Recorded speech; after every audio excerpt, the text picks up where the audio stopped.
விஜயநாராயணர் கோயில் என முன்னர் அழைக்கப்பட்ட சென்னகேசவர் கோயில் ஹொய்சால பேரரசின் தலைநகரமாக விளங்கிய வேலூரில் ஆகாய்ச்சி ஆற்றங்கரையில் அமைந்துள்ளது. சென்னகேசவர் என்பது அழகிய கேசவர் என பொருளாகும். இது இந்தியாவின் கர்நாடக மாநிலத்தில் ஹாசன் மாவட்டத்தில் உள்ள வேலூரில் அமைந்துள்ளது.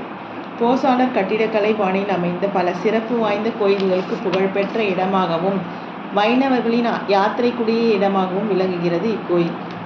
வேலூர் கோயில் அதன் கட்டிடக்கலை மற்றும் சிறப்பங்களுக்காக மட்டுமல்லாமல் ஆன்மீக முக்கியத்துவத்திற்காகவும் போற்றப்படுகிறது. இந்த கோயில் திருமாலுக்கு அர்ப்பணிக்கப்பட்டுள்ளது.